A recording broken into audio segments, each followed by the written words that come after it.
अपने सब सुन रहे छिए खन कुंज प्रोडक्शन के शानदार प्रस्तुति। मूसक सवारी पर ऐबियो गजानन,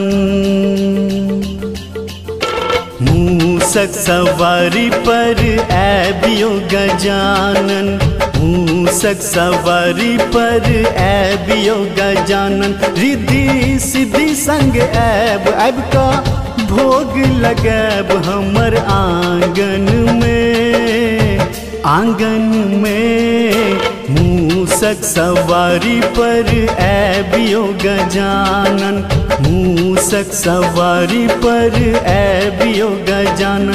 रिद्धि सिद्धि संग ऐब ऐब का भोग लगैब हमर आंगन में, आंगन में। मूसक सवारी पर ऐबियो गजानन, मूसक सवारी। जय गणपति सद्गुण सदन करी वर वदन कृपाल, जय गणपति सद्गुण सदन करी वर वदन कृपाल। विघ्न हरण मंगल करण, जय जय गिरिजालाल, जय जय गिरिजालाल।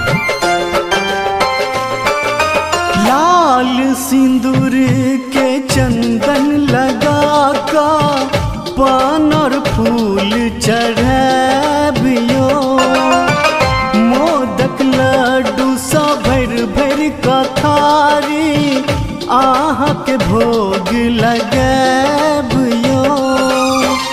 देखी यहाँ के महिमा गजानंद, देखी यहाँ के महिमा गजानंद।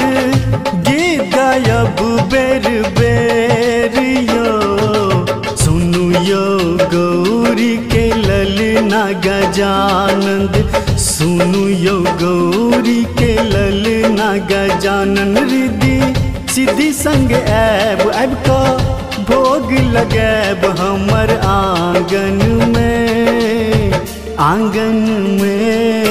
मूसक सवारी पर ऐबियो गजानन, मूसक सवारी। हे सर्व हृदय अनुपम छवि श्री गणपति गजराज जी, हे सर्व हृदय अनुपम छवि श्री गणपति गजराज जी। हे स्वास्थ्य के नयन प्रिय सफल करूं हमर सभग काज जी। रिकॉर्डिंग बाय कुंज प्रोडक्शन।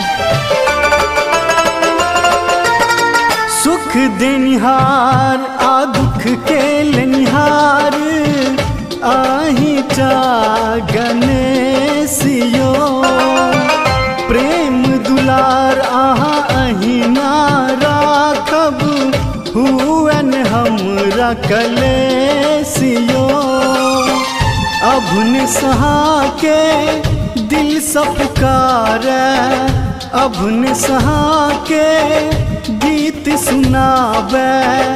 दियो आहा आशीर्वाद दियो, आहा के शरण में प्रभु हमर ठिकाना, आहा के शरण में प्रभु हमर ठिकाना। रिद्धि सिद्धि संग ऐब ऐब का भोग लगैब हमर आंगन में, आंगन में। मूसक सवारी पर ऐबियो गजानन, मूसक सवारी।